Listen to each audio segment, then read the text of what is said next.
What on earth is going on in the bond markets, and what exactly do we mean when we say that trillions of dollars worth of bonds are trading with negative yields? Honestly, it's pretty complicated, but there is a basic rule to remember.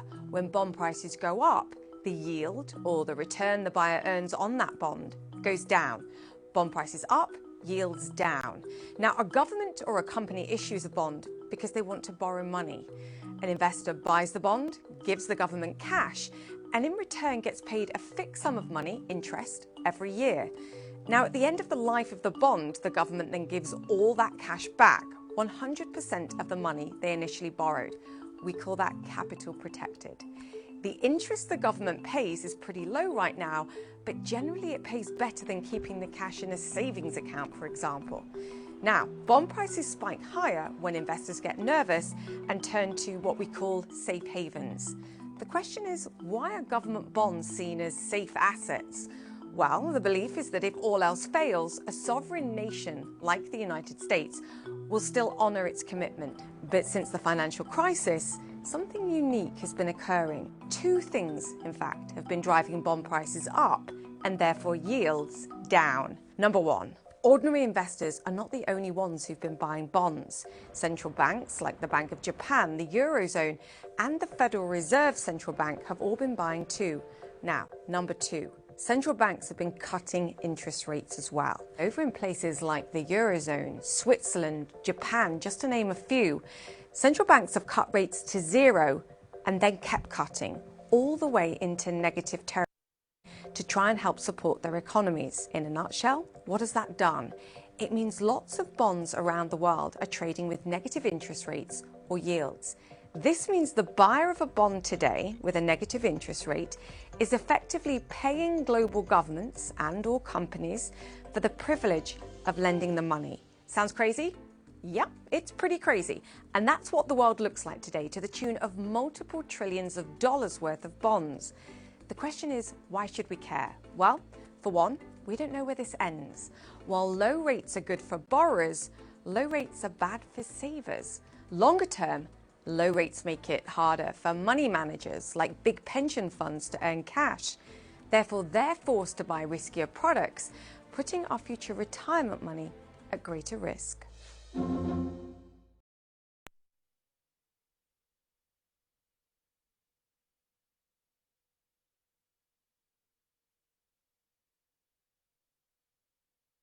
This developing story on the heels of this nearly 170-page report from Madoff whistleblower and financial investigator Harry Markopolos. We're getting now a response. We got a response from GE on this report earlier today, but now we're getting a direct response from GE CEO Larry Culp as well. He says, quote, GE will always take an allegation of financial misconduct seriously, but this is market manipulation, pure and simple. Mr. Markopolos' report contains false statements of fact, and these claims could have been corrected if he had checked them with GE before publishing the report. The fact that he wrote a 170-page paper but never talked to the company officials goes to show that he is not interested in accurate financial analysis, but solely in generating downward volatility in GE stock so that he and his undisclosed hedge fund partner can personally profit. You may recall earlier today on Squawk on the Street, we had Mr. Markopolos on. I actually asked him why he hadn't spoken to the company. The point he had made was that he was relying on financial statements and that based on his experience talking to the company, he didn't want to put them in a position to be able to destroy any kind of evidence or financial documentation. Nonetheless, this is the response from GE CEO Culp, and we'll continue to bring the latest as this story unfolds. President Trump likes to brag that the U.S. economy is doing great. The greatest economy in the history of our country. There's been nothing like it. The United States is once again experiencing strong economic growth. Even as other economies around the world are suffering, and there's some truth to that. The problem is that in a global economy, that's really not a sustainable situation. If the U.S. economy is tied to economies around the world and those economies go down, eventually the U.S. will be dragged down as well. We saw evidence of that on Wednesday when the U.S. stock market fell, but fell entirely because of problems in China and in Europe, showing that economies in the U.S. and around the world are, in fact, very closely connected. In Europe, Germany reported that its economy actually shrank slightly in the second quarter, shrank because of a decline in exports. Exports drive the German economy, and if exports are down, the German economy is going to go down as well. That scares everybody in Europe. At the same time, a whole raft of new economic data from China suggested weakness. Unemployment is up, factory production and consumption are lower than expected. These are the kind of numbers that suggest the Chinese economy isn't performing well enough to keep up with the country's own demands for modernization across the board. What's the common denominator here? They would like to make a deal.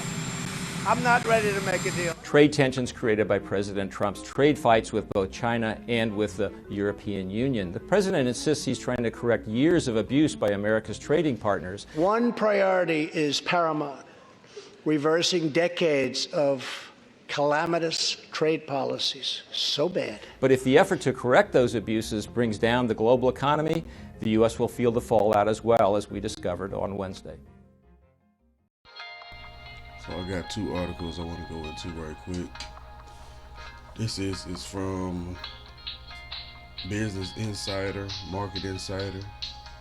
Here's why the German economy is tanking and most likely headed for a recession. All right. In those previous videos, you've seen where this trade war, this global economy is about to crash, right? It says Germany's economy contracted about 0.1% in the second quarter, and industrial output fell month on month by 1.5% in July.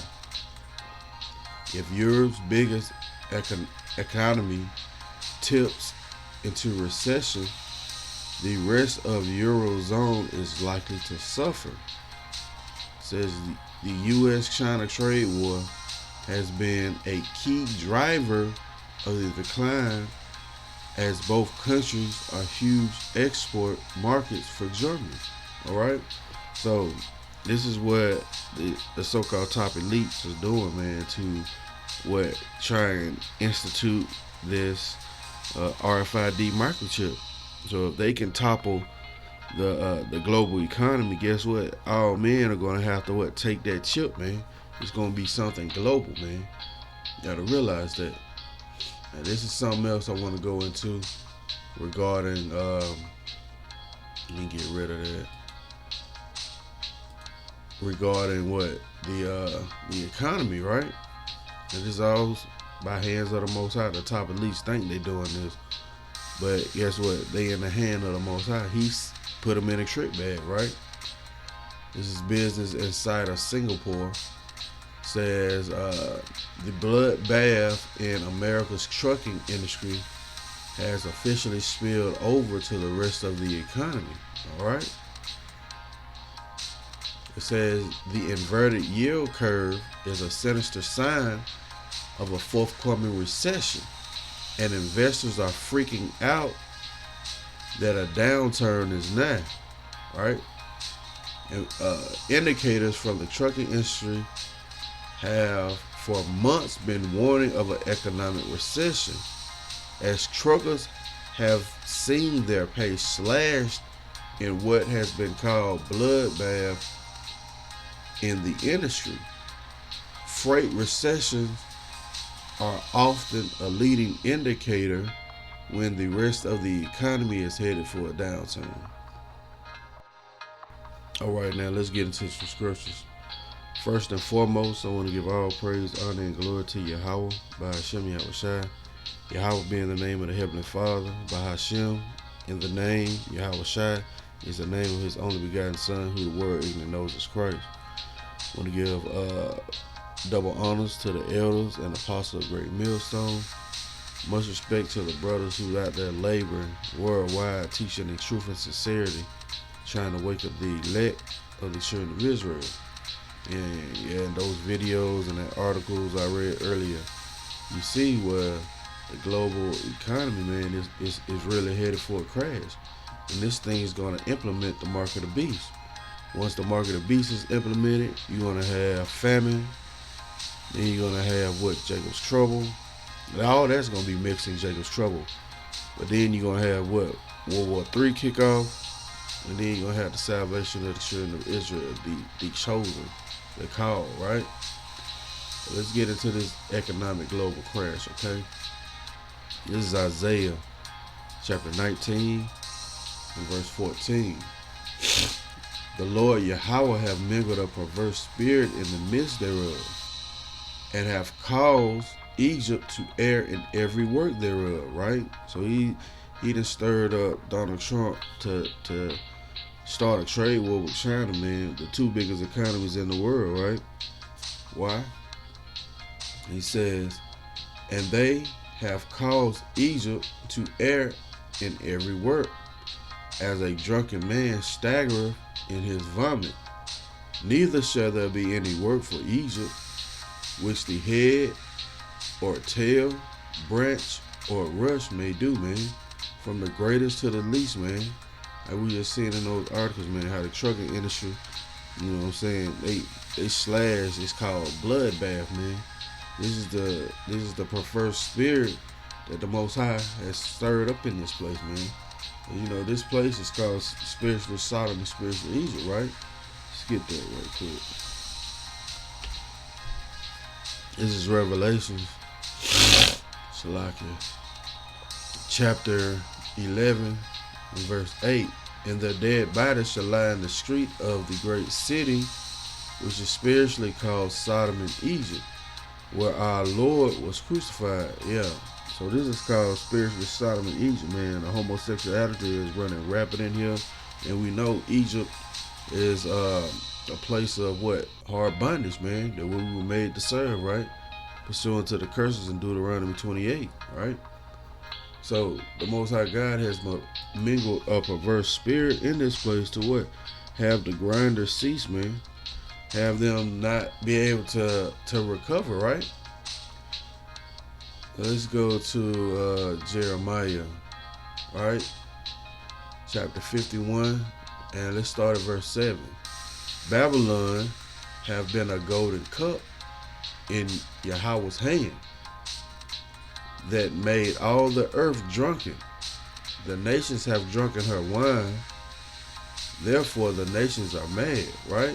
So the nations are getting mad at America, man, because they're causing all their, as we've seen in those articles and those videos, they're causing all their economies to fall, man. Why? Because they depended on this devil. They depended on what? The philosophy, the wine, right? Let's read that again. Babylon have been a golden cup in the Most High's hand, that made all the earth drunken. And the nations, like the nations have drunken of her wine, therefore the nations are mad. All right? Babylon is suddenly fallen and destroyed. How for her? Take balm for her pain. If so be she may be healed, right? So that's what they're really trying to do, man. They're trying to subvert the terrorists. They're trying to heal Babylon. But guess what? Babylon cannot be healed. You can't make America great again, man. It's a wrap, man. It says, we should have healed Babylon, but she is not healed. Forsake her. Let us go everyone to his own country, for her judgment have reached unto heaven, and is lifted up even to the skies. All right? So this is what these other nations are going to start doing, man. They're going to start forsaking America, man. They're going to try and drop the global dollar, as they doing now. You know what I'm saying? Drop that and try and save their own economy. But, you know, it's all of the will of the Most High. As you know, once a country tries to drop the dollar, you know, they become on America's hit list, right? And that's going to just be another thing that stirs up World War III. But like I said, before that, you know, these grinders going to cease, man. This is all the work of the Most High God, right? This is Ecclesiastes chapter 12. I'm going to start at verse 1. Remember now thy Creator in the days of thy youth, while the evil days come not, right? So the evil days are not came, man. We trying to remember our Creator in our youthful stage of us coming back to this truth. You know what I'm saying? Designed to sincere milk. You know what I'm saying?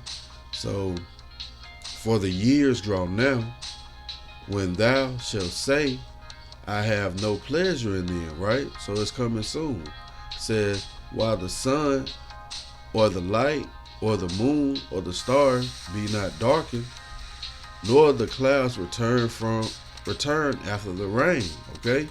What's gonna rain down those thermonuclear missiles, man? That sun and moon is the wisdom of this place being darkened, right? That sun and moon is also the famine of the word, man. You better get it while you can. Says, in the day when the keepers of the house shall tremble, and the strong men shall bow themselves, and the grinders cease, because there are few, and those that look out of the windows be darkened, right? There's searching for hope, man. There's no hope at all in this place coming up, man. They gonna be looking out windows looking for work, man, and ain't gonna be no work, right? And the doors shall be shut in the streets when the sound of grinding is low, and he shall raise up the voice of the bird, and all the daughters of music shall be brought low, right? So it ain't gonna be no damn football, no damn record company, none of that shit gonna be going down, man. Right? This is 2nd Ezra, chapter 15. We'll start at verse 7. Therefore saith the Most High, I will hold my tongue no more as touching their wickedness, which they profanely commit, neither will I suffer them in those things in which they wickedly exercise themselves. Behold, the innocent and righteous blood crieth unto me, and the souls of the just complain continually, right? So we complain continually to the Most High God, man. From the ones who died in the faith, you know what I'm saying, to now. It says, and therefore saith the Most High, I will surely avenge them and receive unto me all the innocent blood from among them. Behold, my people is led as a flock to the slaughter, and I will not suffer them now to dwell in the land of Egypt, but I will bring them with a mighty hand and a stretched out arm, and smite Egypt with plagues as before, and will destroy all the land thereof. Yeah, man. You know, until going to the account of Egypt being smite with plagues before, it got so bad that the people couldn't come outside because of all those plagues, man. They couldn't work. You know what I'm saying? There was nothing they could do, man. Says, Egypt shall mourn, and the foundation of it shall be smitten with the plague and punishment that power shall bring upon it. They that till the ground shall mourn, for their seeds shall fail, though the blasting of hell, and with fearful constellation. Woe to the world and them that dwell within, right? And them that dwell therein. So even with this global thing going on with the economy, man, their crops are failing also, right? But this is all the plan of the Most High God, man. We got to understand it, right? This is 2nd Ezra, chapter 16, and verse 17. Let's start at 16. Like as an arrow which is shot of a mighty archer returneth not backward, even so the plagues that shall be sent upon earth shall not return again, right? So they try and heal Babylon, man. They try and heal Egypt, man, but it cannot be healed, man. It says, woe is me, who will deliver me in those days? The beginning of sorrows and great mourning, the beginning of famine and great death, the beginning of wars, and the power shall stand in fear, the beginning of evils. What shall I do when these evils shall come? All right? It says, behold, famine and plague, tribulation and anguish are sent as scourges for amendment. These things are sent as what? Reproof, man. Most High God is sending these scourges, these things out to what? To reprove the people, to give them judgment, right?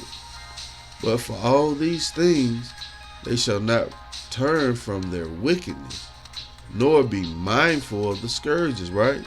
They think all these different so-called natural disasters are happening, and they don't understand, man. It's all of the Most High God will, man.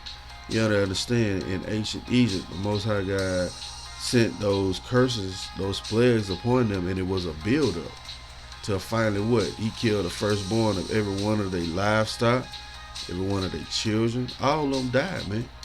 Right? This is verse 21.